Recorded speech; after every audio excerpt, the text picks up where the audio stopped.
Bruce Babbitt. Babbitt is the answer, and the Fraser on the board. 1, 2. The largest sale of a recent...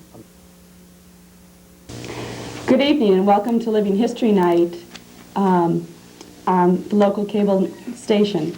My name is Kim Zay and I work for the local Norwich Historical Society. And tonight we're going to be talking about current, past history of Dan and Whit's, a landmark that everyone in town and in the Upper Valley is familiar with, and everyone has been in at least once, if not 1,000 times. We have a wonderful group tonight to tell us all about different aspects of Dan and Whit's, and we'll start by introducing down at the end of the table. Hi. Excuse me. Hi, I'm Linda Cook. Linda Conrad. Jane Britton. Jack Fraser. And we'll be asking lots of questions during the course of the evening, and of course if you have questions, you know that later on that you can call in. You can call in with questions, and we can try to stump the panel here with some Dan and Whit's trivia.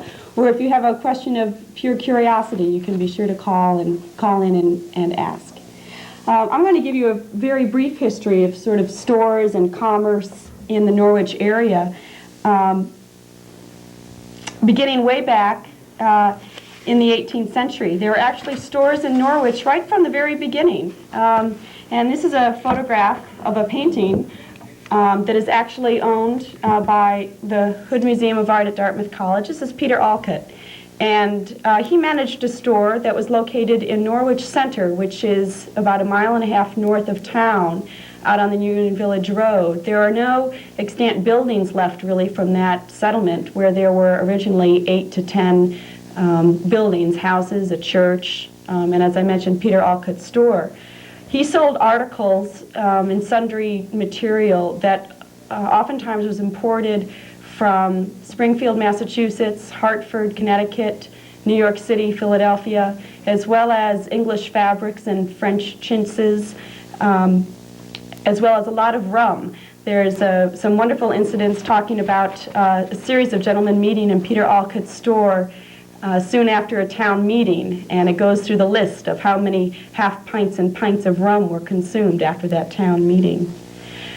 In 1785, Lewis Lyman advertises a new store of West India goods and groceries that was just opening a few rods north of Esquire Burton's house. The Burton house is on the corner of Elm Street and Main Street in Norwich.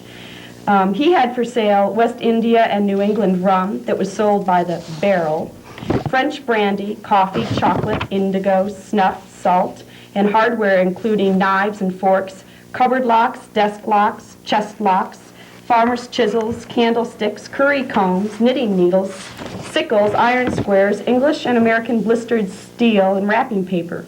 He also sold paints and dye stuffs, colors in white lead, Spanish brown, verdigris, camwood, logwood, putty, etc. He informed the public that all which are determined to sell at very low for cash, butter, salts of lye, wheat, and most kinds of produce, so that people would come to the local store, at least to Lewis Lyman's store in 1785, and know that they could barter goods from their farm in exchange for some of these other more exotic articles that they might not be able to reap from the fields. In 1790, a gentleman by the name of Stephen Burton opened a store at the corner of Main and Mechanic Street, now called Beaver Meadow Road. This is a photograph of what that building looked like. You can see the building that was the store, as well as a carriage shed and a small building to the left, I believe, from your vantage point, that was a cobbler's store.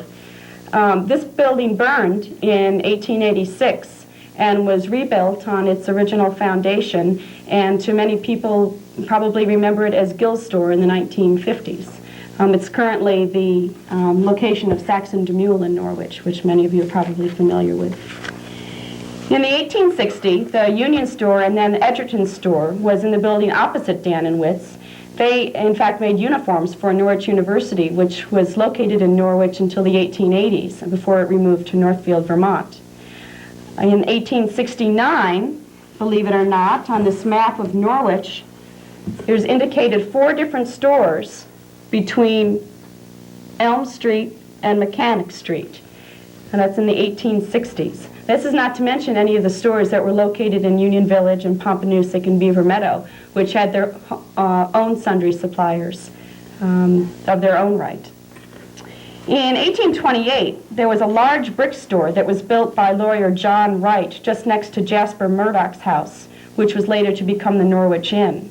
This was an immense building with 3 different entrances on the front side, also held the post office, and E.W. Olds was operating a store there when it burned about 60 years later in 1889 at the same time as the Norwich Inn. That fire dramatically changed the streetscape of Norwich, taking with it 3 considerable sized buildings.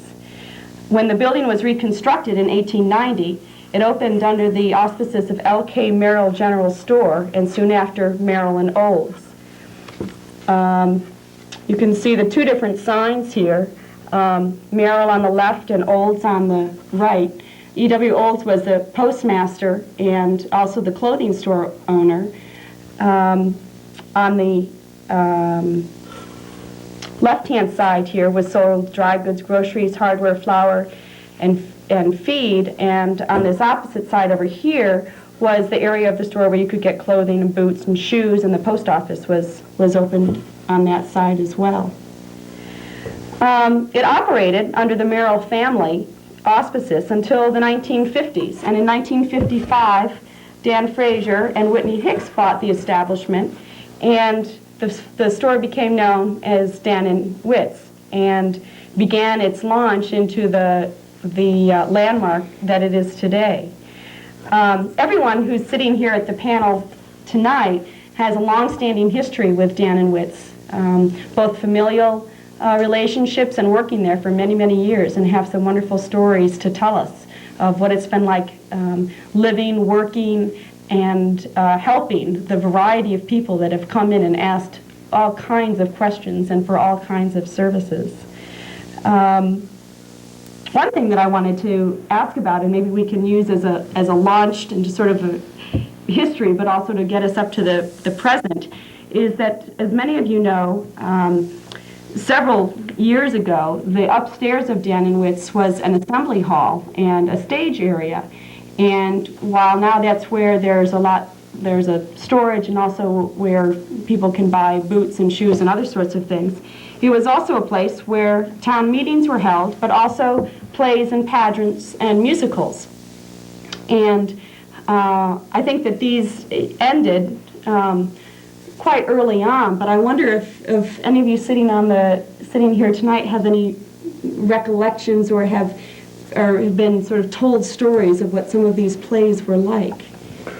Well, I can remember Dad telling about going to some of those plays, and at one point we had a picture where I think he, as a school child, was in a play there. But by our generation, what was it, 1939, they no longer used that as the town hall or for plays and that kind of thing. They built Tracy Hall around 39 or 40, and then the town hall moved down there, and most of those activities like plays and that kind of thing moved down there. But I was at the Grange meeting a few years ago where they showed pictures of people who were in the Grange, and I'm not sure if the Grange was putting on the plays or if it was just local people putting on the plays and they happened to belong to the Grange. But that's where they held them, up over the store there. And it's interesting you mentioned about a town meeting. They held town meetings there, and that was on the 2nd floor, and they had a bridge across to the top of the inn. At that time, you could not sell any alcoholic beverages in a store in the building where you had town meeting. But they could hold town meeting upstairs, go across this little bridge over the top of the inn, and they had a little bar set up over there so they could have their enjoyment while they're having a town meeting. While they're having their town meeting? Yes, well, people would leave and go over there. And come back and vote? Yes. But now the bridge is down, that has been taken down. You can't, but you can still see where the door was. It's been bricked in, but it was there at the time. But these plays, and I think probably by the time they built Tracy Hall, that was the end of plays up there. And that would have been around 1939 or 1940. The Historical Society has several photographs, actually, of these plays. This is one, but here's another of these sort of comical theatrics where people really dressed up and I think probably went through substantial rehearsals in putting these productions on. And they show sort of a great sense of humor and comic aspect of these shows. And there's some musicals that the local historical society has programs and things for. And if you're ever interested in who participated in these and what sorts of performances were put on, you're welcome to come down sometimes. The historical society is open, unlike Dan and Whit's, not every day of the week, but just on Wednesday afternoons. But you're mentioning the alcoholic beverages in terms of the town meeting.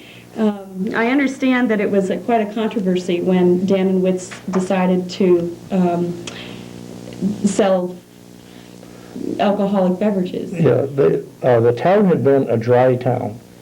And in Vermont, the laws at that time were each town could vote whether it wanted to have alcoholic beverages sold in that town or not have them sold, either in grocery stores or whatever. No, that was retail sales, because obviously there had been an inn there, and I think they could serve beverages. But when Dan and Whit bought the store, and I think it was about 1955, they decided that they would like to try to get the town to vote to okay selling beer and wine at the store.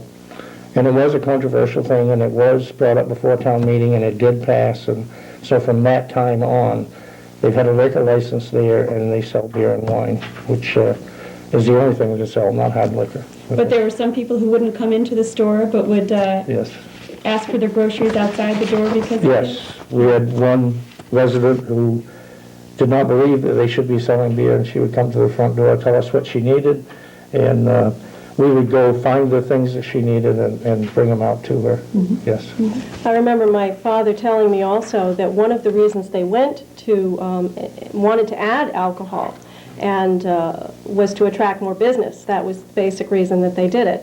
And also they added at that time alcohol, newspapers, and guns. That was something else that had not been carried at Merrill's store, again, to attract more business. There was other competition in town at the time, and this was their answer to having a little extra edge. That, and also lengthening their hours of business, was another thing that they had to do at that time. What do you think has been the most odd item that the store has ever been asked to carry or to supply or to order? How long do you have? Well, it wasn't too long ago that some nuns in Ohio, is that right, Ohio, called the store and said they wanted to buy a lot of thimbles. You know, ladies put a thimble on their finger and when they're sewing. So they told him what size they wanted. And so he tried to order those thimbles from the people that make that kind of thing now. And the people called him back and said, wait a minute, you know, those are much bigger than any thimbles we manufacture today. They used to make them years ago. But somewhere, somebody in Norwich got in the attic and found a little coffee can full of thimbles. And they were the big ones. And he called the people back up, and they were nuns, right, from Ohio. Some ladies in a convent, yes. And they wanted these. So that may be more unusual than the normal thing. Special orders from Ohio. Yes, yes. But we also have, like we've got corn husking pens now, which people, when they walk through the store, they ask, you know, what is this item? It's a little thing that fits in the palm of your hand, and if you had to husk corn, like the farmers did years ago, there was a thing you ran down the ear that kind of opened up the husk, and then you could peel it off easier. But there are lots of things today that people come in, when they can't find an item that they've been used to having sometime in their childhood and they can't find it, they come and ask us to try to get it. And it is a challenge sometimes to try to get in the catalogs, get on the phones, and see if we can get these things. It is our policy to try, and usually we can come up with something, but once in a while, it's just they don't make them anymore, so we can't do it. You don't have a warehouse stock someplace of everything anybody would ever ask for, but No. The one item right now is a hand bread mixer. It looks like a pail with a little thing on top, and you can turn by hand the thing to mix bread. And the advent of mixers, which are, you know, big mixers where you can put a bread type thing in there, the sales of these things have fallen so much that almost no store carries them. But we have King Arthur Flour down the road, and King Arthur Flour makes a business of selling flour, and so they have us stock those because a lot of people come to their store looking for hand mixers. And we sell them now.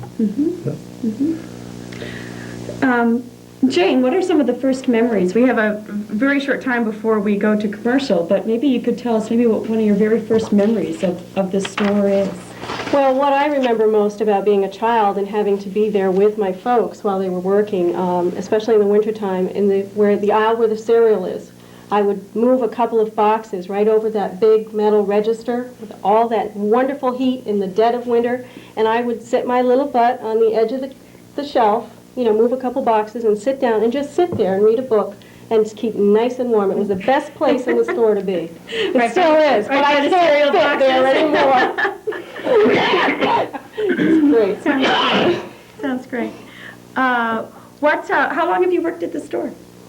A long time, since I can remember. Can you show us this picture maybe? This is the family picture? This is a picture that was taken back in 1973 of our family outside the store. It's my mother, Bunny Fraser. This is Jack. This is my grandfather, John Fraser, or Scotty, as most people called him. This is me back in the 70s. This is George Fraser, my brother. And this is my dad, Dan Fraser. When we come back, maybe we can talk about some of these other people. And if you have questions and would like to call, the number, we'll give you the number when we get back from a commercial break. And thanks for listening, and don't go away. And we have a call coming in. Excuse me, I'll take this. Living History. Why do you all close at 11:59 on Thanksgiving and Christmas? Okay, thank you very much for the question. We'll repeat it and get back to you. Okay, thank you very much. The question was, why does Dan and Whit's close at 11:59 p.m. on Thanksgiving and Christmas? Well, what we're really trying to do is close at noon so that our families can get off for the afternoon. Come in asking us, what time are you going to close? And if we close at noon, 12 o'clock, everybody seems to show up at 12 or just a minute or so after we're trying to close it up. So every time they call, we tell them we close at 11:59 a.m. A.m. Yes, Okay. not noon, because that's when they begin to, everybody shows up, because it is kind of frantic. Christmas Day and Thanksgiving Day are the only 2 days we're not open all day. We do close at noon, and again, it's for the families to go home and have the holiday with their friends. And people get a little frantic when they suddenly realize they're going to close and they can't get in there this afternoon and get a few things for Can't supper get the or gravy. whatever. Yes, something they have forgotten for the holiday meal. So when they call us, we tell them 11:59, and that usually starts a conversation right there. Keep that in mind if you are running out of staples for Thanksgiving and Christmas in the morning. Jack has some details of Dan and Whit's history that he's going to tell us about. And again, if any of them spur a question, you can call 643-0659 and ask your question. We'll see if we can answer it. Okay, well, when I was young and in grade school, it was Merrill's General Store. It was run by Leon Merrill and his family. And my dad and Whit both worked there. They were clerks. I think they said, somewhere we had when Whit and Dad started working. Oh, Dad started working in the store in 1933. Whit had started working in the store in 1932. So they were both clerks up until 1955. And in 1955, Dan and Whit formed a partnership and bought Merrill's General Store, bought the business. Okay? 2 years later, in 1957, they bought the building also. Okay. So it was a partnership, Dan Fraser and Whit Hicks, and they called the store Dan and Whit's, as we still do today. But that's where the name came from. My mother started working there in 1956, the year after they bought it. Dad and Whit owned the store as a partnership from 1955 to 1972. At that time, Whit retired. And that was about the time that I came back from the Army, and he didn't stay much longer after I got. He actually sold his part of the partnership to Dad and stayed there and worked for another year or two, I think, before he retired and went to Florida. So in 1972, Dan, my father, was a sole owner for about a year, and then they incorporated the business, I think, in 1973. So it has been a corporation since then. In 1963, they put on the first addition, which was where the checkout area is now, where the meat department is now, and where we count bottles out back. That was a major addition that basically doubled the size of the store. Then in approximately 1968, they put another addition on out back, which goes on out back through where we have the back milk coolers and back to the grain room. Prior to that time, there had been a shed behind the store, which was really on the Norwich Inn property, which they used for grain. It was a large building, and there was a little walkway out of the store right into the grain shed.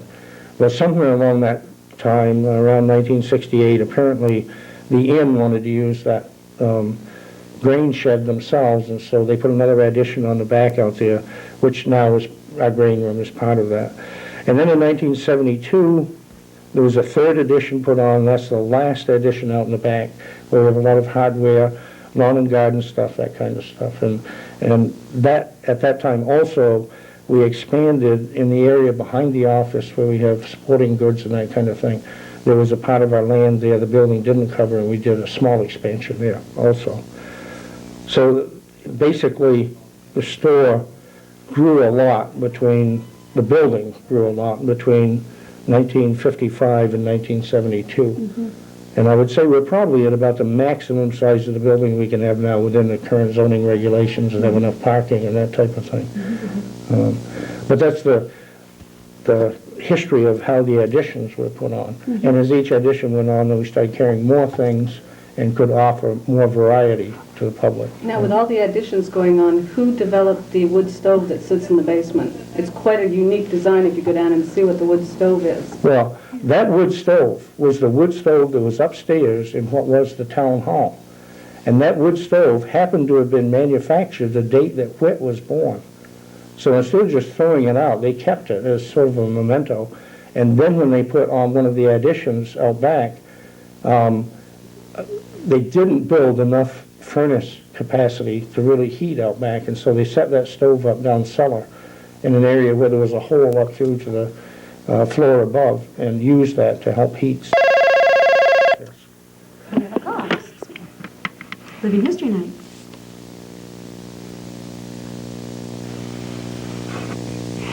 Let me put your question on the speakerphone, and please say it again so our panel can hear. Is it really true I get everything I want at Dan and Whit and nowhere else? Thank you. Everything you need. The question is, can you get anything you want at Dan and Whit's? Our motto is, if we don't have it, you don't need it. People come in and ask for all sorts of things that perhaps the public isn't usually asking for. And we do have a policy to try, and lots of times we can. Living History Night. You talked about an old-fashioned bread mixer that you cranked by hand. You still carry them? Yes, we do. Yeah, they still carry the bread mixers. Yes. Stop by and get one. Oh, absolutely amazing. I haven't been able to find one for years. Yes, Great. we do still have them, and it looks roughly like a bucket with a little thing on top where you can turn the handle, and this turns the mixer in below. Great. Thank you for your call. Linda has a very familiar face to any of you who have been in Dan and Whit's. How long have you worked at Dan and Whit's, Linda? And what's the biggest change that you've seen since you've started? Oh, well, the amount of traffic that goes...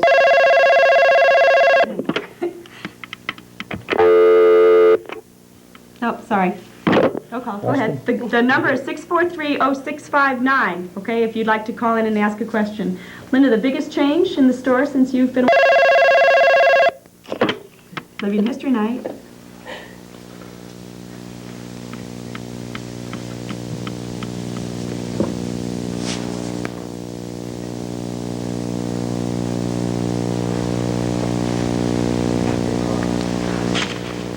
Don't think so. Thanks for calling, though. Go, try once more. I think the biggest change is the amount of traffic that goes through. The customers just, it's multiplied so much because we're checkout girl. Living history? Oh, we're having a problem here with the phone tonight. You were the only checkout person for a while? When I first started, I was the checkout girl. I'd get there at 7 in the morning, work till noon, take an hour, and then work till 6. And then Dan and Whit would take over for the evening. And but it's the traffic. And now we have 3 shifts or 4 What's the busiest time of day? after school. After school. After school. Has that always been the case? Has Dan, it's always been an after-school haunt? After school haunt. The minute 3 o'clock hits, 5 after, it's like a beehive. They just move right in, take right over. Well, that's the busiest time during the weekday, But but on Sunday, Sunday. as soon as the church is let out, somewhere around 10:30, 11 in the morning until about 1. Busy here too. Living history night. With the phone. Linda, you grew up in town. What's your earliest recollection of Dan and Whit's? I know that any time I was in the store, someone always had my hand. They did not allow me to run loose in that store very often. No. Kept you close in tow? Definitely. Uh-huh. I don't know if you were there then. I've been there 27, maybe starting my 28th year. And I think all the little cooks have been in and out since I've been here. Generation after generation. So. When did you start selling gasoline? Was that pretty early on? I believe my dad mentioned that it was sold when they bought the store, so it must Yes, have been when because- Merrill had it, or maybe, I don't know how far back. One of my first recollections of something really happening down there was shocking, was during World War II, there was gas rationing, and they sold gas then. And a car came in with some young guys in it, and my father went out later on them and pumped them a full tank of gas, and that meant a lot of coupons, and they had to collect those coupons, and the guys took off. So he jumped on the running board of the car, and he wrestled with them until they got down by Peiches, and then finally they jumped out of the car and ran. And do you remember that? Oh, I do.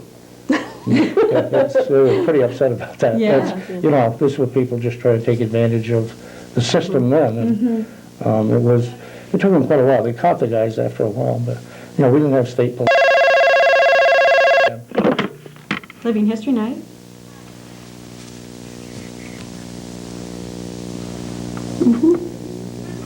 Great. Let me put you, would you repeat your question, please? Yes, I just wondered how long Bill Fitzgerald had worked there. He's one of the reasons I come in. Who was it? Bill Fitzgerald? Yes. How long has Bill Fitzgerald worked at Dan and Whit's? Oh, Well, full-time, probably 8 years, 10 years now. But before that, he worked part-time on weekends for many, many years. Bill is on vacation right now. He just had an operation on his knee, and he won't be back for another week or so. But he worked for years on weekends, Saturdays and Sundays. And then I think it's about 10 years now that since he retired from his other job that he's worked full-time for us. Yes. Yep.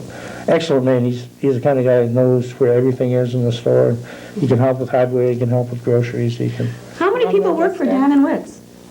Well, we have, I think it's 51 people. It's a little bit hard to count because there are a lot of high school kids, a lot of college kids, and right now the college kids are away. Do you count those, or how many will come back this summer? I'm not sure.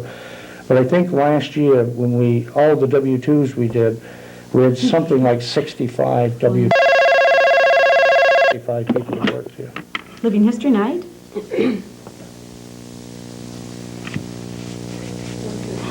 Good question. Would you repeat it, please? Where's the Dan and Whit's vineyard? Referring to Dan and Whit's labeled wine. Yeah. good question, good question. That, I'm not really exactly sure. It's in California somewhere.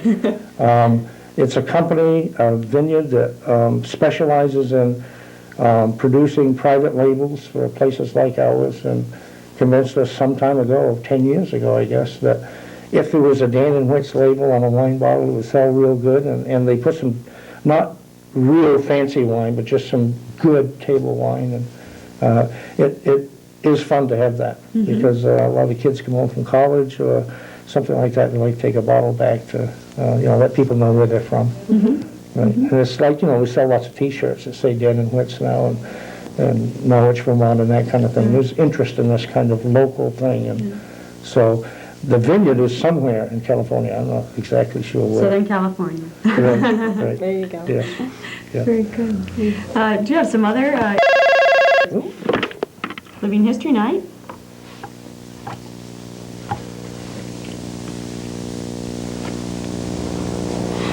Okay, you want to ask your question again, please? Go ahead. Yeah, I just wanted to know if the owner would know what was on the site before the Merrill store was there. I think I can answer that question in that there was a brick store built there in 1828. It was a store that was built by John Wright, and we have some photographs from the 1870s and 1880s of that store and building. It was just next to what is now the Norwich Inn, but a devastating fire in 1889 destroyed not only the Norwich Inn, which was an 18th century house built by Jasper Murdoch, and also that brick store. And at that time, and soon after, the store was rebuilt and opened as Merrill's store, and the Norwich Inn was rebuilt as well. And before that, it was the Norwich Plain, and it was large, open agricultural land, and was developed primarily by the Emerson family, and a lot of the Federal-style houses that are along Main Street were built by the Emerson brothers. So I think that answers that question. The phone number again is 643-0659 if you have a question, or if you'd like to try to stump the panel with a question that you think might catch them. Sometimes we have a good time trying to conjure up some of these memories, and a good question will do that. Linda, what can you tell us any sort of particular stories about the Frasers and the Fraser family without losing your job? That maybe you could tell us about a little inside scoop on Dan and Whit? Well, Jack mentioned that they started selling guns after they bought the store from Mr. Merrill. And I'd been working there maybe 2 or 3 months, and this man come in the store, and he went down back, and I watched him, and he didn't have anything, and he left the store, and pretty soon Whit come running up, and Dan come running up, and they chased him outside, and I didn't know what was going on. Whit came back in, Dan came back in, they had a rifle. He'd stuck the rifle down his pant leg and walked out. Went out. Wow. But they caught up with him, and he threw the rifle in the bushes over at Sergeant's house there. So there was a house right next door to Dan and Whit's, wasn't there? The Sargent house? Don Sargent lived there, yes. And before he died, I think they bought the house from him and left him the rights to live there the rest of his life, he and his wife. And then after they passed away, they took that building down, and that made room for the first addition that they did, and gave us more parking space too. There's another interesting thing. We heat the whole store with wood. Before Dan and Whit bought it, it was partly heated by a coal furnace and partly by an oil furnace. And they decided to switch and heat with just wood. And there are some extra costs in that. We've got to handle the wood, and we've got to buy the wood and that kind of thing. But as we found out in the oil crisis in the 70s, was it, where we couldn't get oil, oil became very cheaper. So we still heat the place with wood today. Living History Night.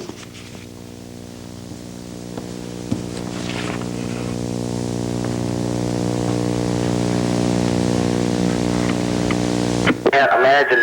Let me mute my TV. Yeah, thank you. Yeah, I can't imagine growing up in Norwich now and living there as long as I did before that I moved out of town, that there wouldn't be Dan and Whit there forever. I can remember seeing you know, Whit Hicks and the old minstrel shows there at the town hall and stuff, and he always used to put on the Hoochie Coochie act, and I had a good time doing that. And I can sit here and see a lot of old familiar faces and stuff, and it's sort of like old home night for me, so I'm real glad that I caught your show tonight, and keep on trucking. Thank you for calling. And tell us about the Hoochie Coochie. Oh, boy. Whit definitely had a good sense of humor. He really did, and he got... Well, the Lions Club put on That's right. the minstrel shows for years in Norwich. And, in Tracy Hall. yeah, and Whit just happened to have that kind of personality that he could really do the Hoochie Cooch part when he came to that part, and he enjoyed that, and they had a lot of fun doing it. But what the Hoochie Coochie was, this was my favorite as a child, was to go to the show and watch him. He would bare his chest, and the Hoochie Coochie was done with his chest. He drew a face on it. And he danced with that off his chest, and it was one of the best things of the minstrel show for years and years. But that was part of Whit. He really enjoyed things like that, yes. I was mentioning the heat by wood.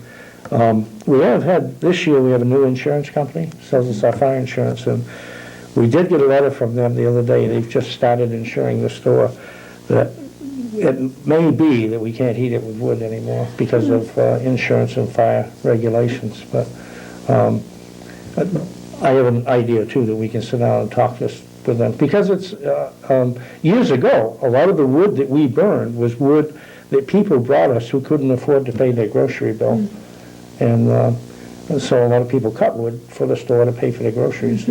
That hasn't happened in recent years, but that's part of the history of that mill. What does it take to heat Dan and Whit's? How many cords lot. do you go through? 15. Living History Night.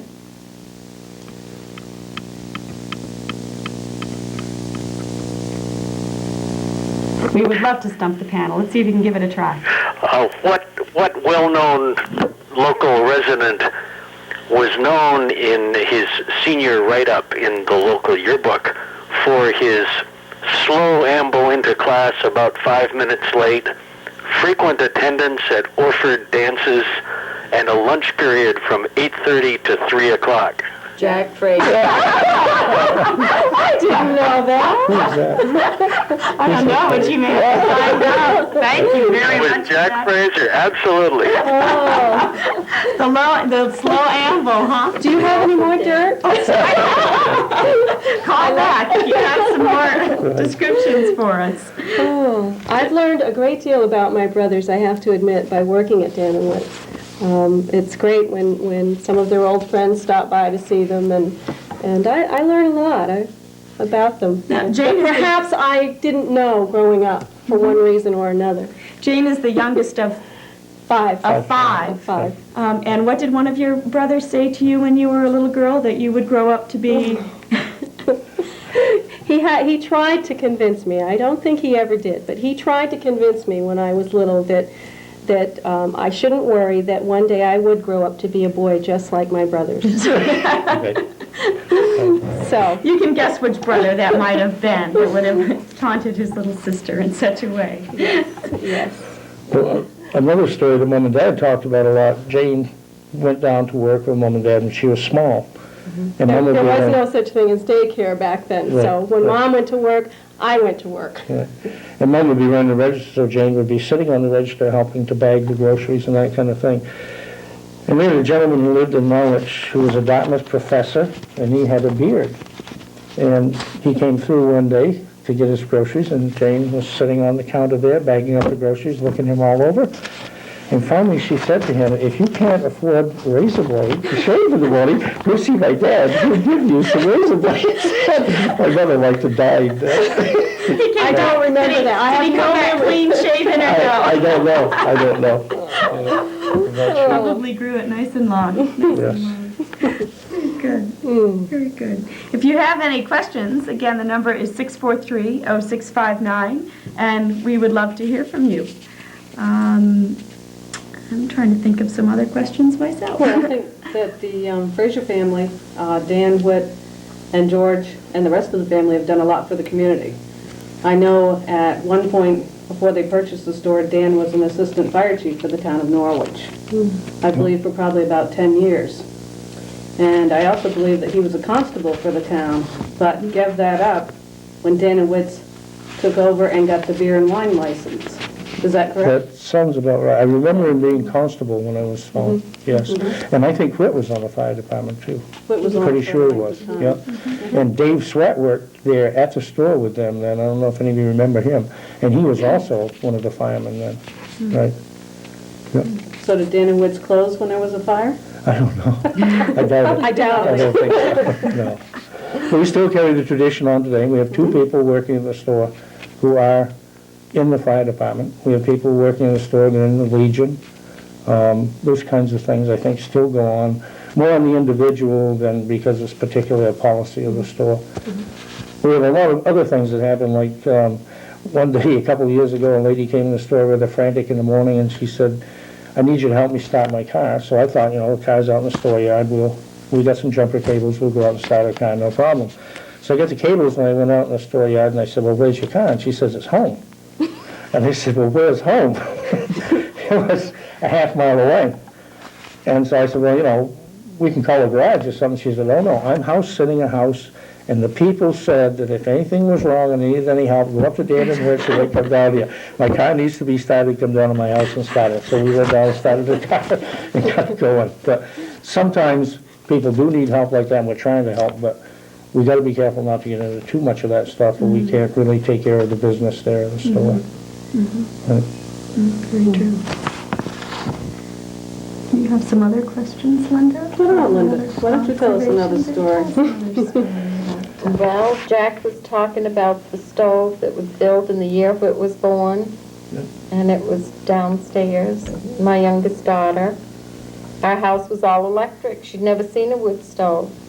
So she had a dentist appointment, and there again, she came and waited at the store, and she goes downstairs, and she looked it all over, and she says, what's this? And I says, it's a stove. And she pulled open the front. She says, what do you do? Just throw the food in?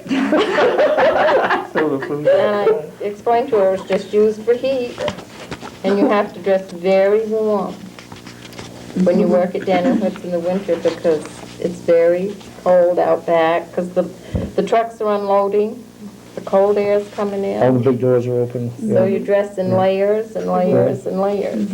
Yeah, well, as a customer, you don't really realize that, No, because you come and you go, and And- it always seems Yep, warm. so, And as you were saying, on Sunday mornings, I can remember when I was running the register on Sunday mornings, just even a couple of years ago, especially between 11:30 and 1, sometimes it is so jammed, people coming in to pick up that paper and that one thing they forgot for Sunday dinner, and the same people trying to get out again. It had been so jammed at sometimes that you literally, no one can come in and no one can come out. You need to get Sydney Cook there to direct traffic. Yeah, right. So it's really incredible, and it's great. Everyone talks. It's a great place to meet. Well, you know that we've met. That's right. You met at Dan and Whit's. We've met. People come there for more than just their groceries, Yeah. and that's the great part of being there. It's really a wonderful way to become a part of the community. And when people first come to Norwich, they almost always come in and they have questions. Where can I get a fishing license? Do you know about where is their daycare? Do you know any babysitters? Do you know someone who can help me with my yard work? Your community resource center. Well, we have a wonderful, what do we call that? A bulletin board, I guess. I'm not sure quite what we call it, on the front of the store, where people hang notices. They need help, or if they have a service to offer. Again, we direct an awful lot of people to that board, because there's a little bit of everything out there, from pets for sale to houses. yard work, you name it. There's a sign out there about it, or People really important things loiter going along on. there too, Yes, don't they? And yes, they they really, do. it sort of catches your eye, and then it becomes sort of a contest too, a sign contest, to see who can sort of create these That's true. signs to get you to rip the number off the And bottom. then when it comes time for people running for political office, you find a lot of them like to come and stand on the front sidewalk and talk to people there too. So, but coming for newspaper. Living History Night.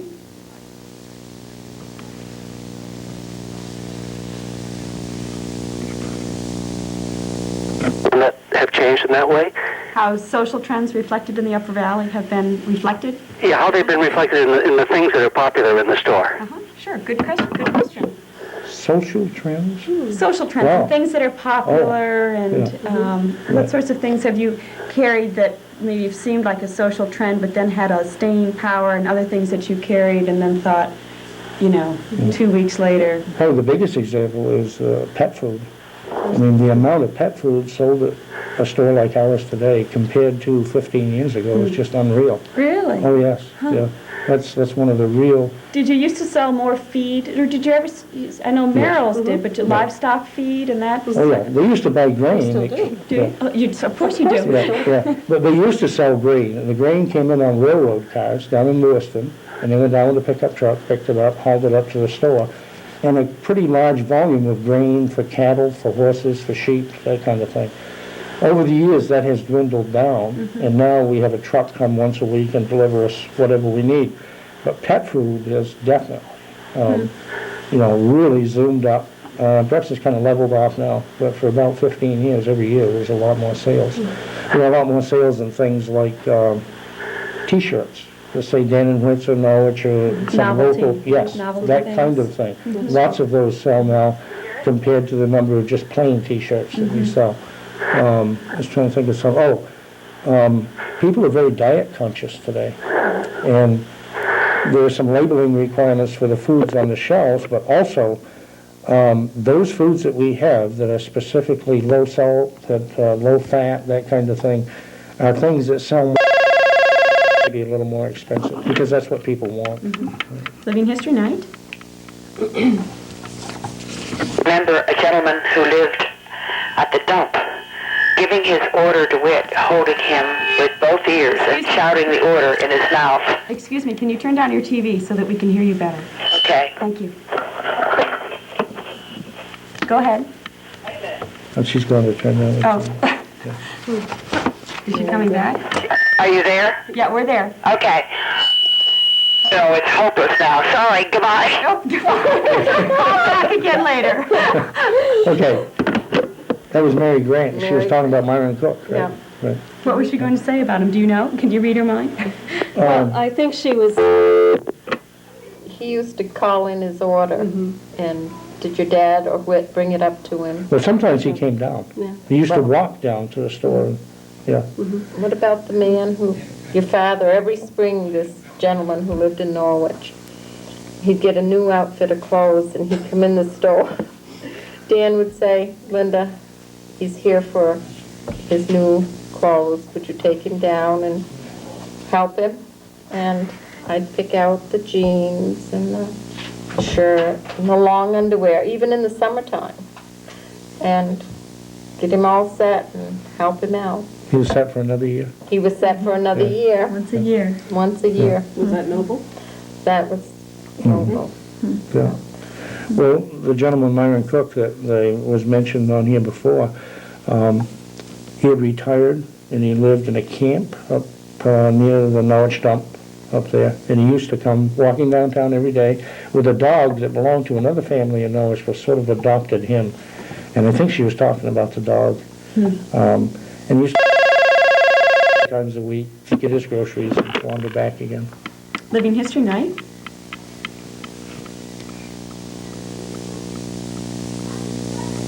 Can you repeat the question so that we can all hear it now? Yes. How are your places compared to other places? How do prices compare prices. with other places? Well, I do the hardware, so I'm very familiar with that, and we are real competitive now.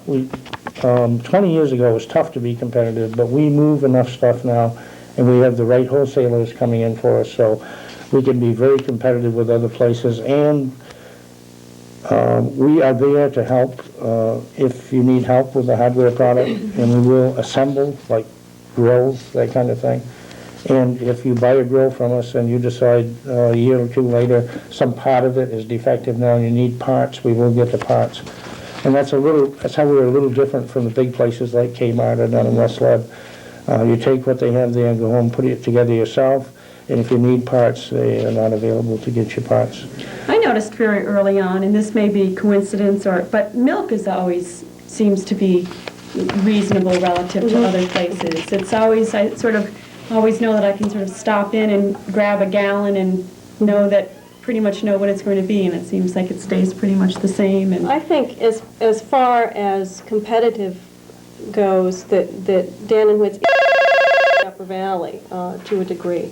And you're not necessarily convenient. Some people use No, it for that's full not shopping, true. but Yeah, many people do. Living History Night.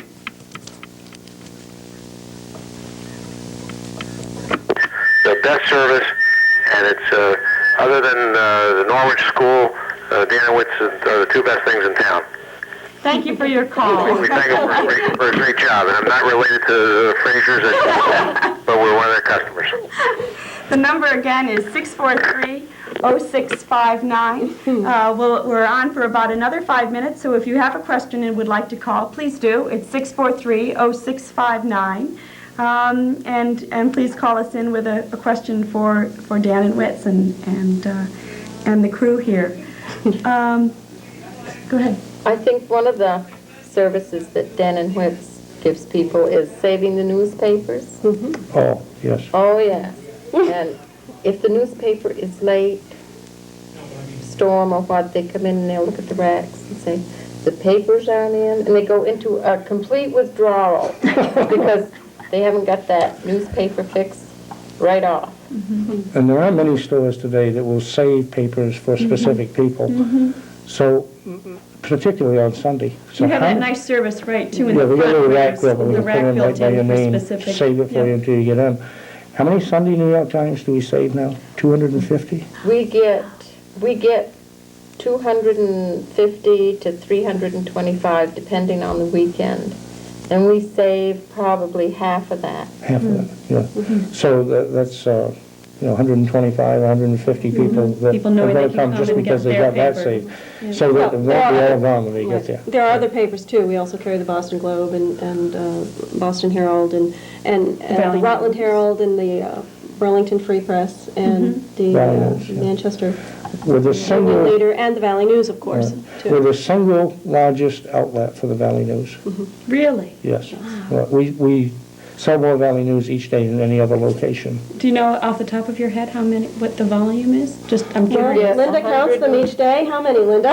We get between 150 and 165 a day. It depends on what's in the paper, flyers, days that are special more, days, and what. And of course, if Norwich is on the front page, we naturally sell more papers More that papers. day.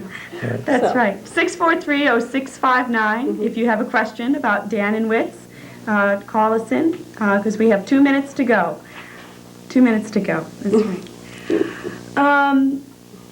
When did the glass front, and you probably mentioned this in talking about the building before, but we were looking at a picture earlier that had a different glass front on it, and there were two entrances. Maybe we can show these pictures again, versus the glass front that we're familiar with now and going in on the side. When did that, I suspect that really changed the way the store was used, whether people walking straight Well, in see, there were rather two than... entrances originally because it was two stores. right.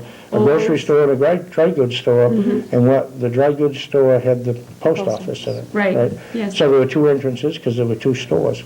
And then at some point, the Merrill family bought them both and made it one big building and one store. So was there a wall that divided the building in half as well? Originally, or- yes. Originally, yeah. And there were two furnaces, one under the dry goods store and one under the grocery store. Grocery store. And we took one of those, they're so close together now, we don't need them both there. So we took one and we put the addition on out back and moved that furnace way out back. But when it changed was probably 1963 when they put the addition on where the checkout registers are today. Then I think they boarded up the other two original entrances to make that a continuous line down that front part of the store. I think that's about right, too, because I remember as a child both entrances being... But I remember coming back from Vietnam in 1964 and driving in the store yard and looking, and it was just totally different than what I had remembered. Yeah. And because they They put did it that... without you. I know, I was young. Yeah. No, both George and I after college went in the Army, and both of us did 2 tours in Vietnam. And both of us decided that was probably not what we wanted to do the rest of our lives, so we got back here. Very fortunate, we had family and a business to get into. Yes. Are there next generations of Frasers that are, I know obviously lots of next generations of Frasers work there now. And We have, three? Do we have 3 generations? We did, before my dad retired, we did have 3 generations working, and now that he and my mom have retired from the store, we're down to 2 generations right now, but I'm sure that's only temporary. But how many family members are working in the store? Oh, It's going to be full-time right now. In the next generation, we have 2 people. Okay, one of my daughters and one of George's sons. But summertime, when school is out, we'll have lots of them working there. So, and we have some high school age children that, Right. part-time, right. and college age students. Jane's daughter and son both work there. 30 seconds. Part-time. Linda, did you ever work at Dan and Whit's? No. No? You're one of the few, I few? think, who grew up in Norwich who did not work at Dan and Whit's. But I didn't work at Dan and Whit's when I was in grade school either, or in high school. I worked on a farm, up where you live now, and I worked for Linda's dad, letting cook, driving truck, and doing bulldozers and stuff like that. And I didn't come and work in the store until after I'd been in the Army and came back. So, Well, Dan and Whit's is obviously an integral part of the community and is very important in terms of a local constituency and a sense of helping one another and having what's there when you need it. The people, as you know, are friendly and would do almost anything for you. I wouldn't ask them to start your car half a mile up the road. But we hope that you've enjoyed this reminiscence tonight, and feel free to come into the store and ask some more questions and pick up a newspaper. And we hope you enjoyed Living History Night, Norwich History. And next month, I believe, the Hanover History will be on the docket. So thank you once again, and thank you very much all the callers that highlighted the show tonight. And we'll hope to see you again soon. Good night.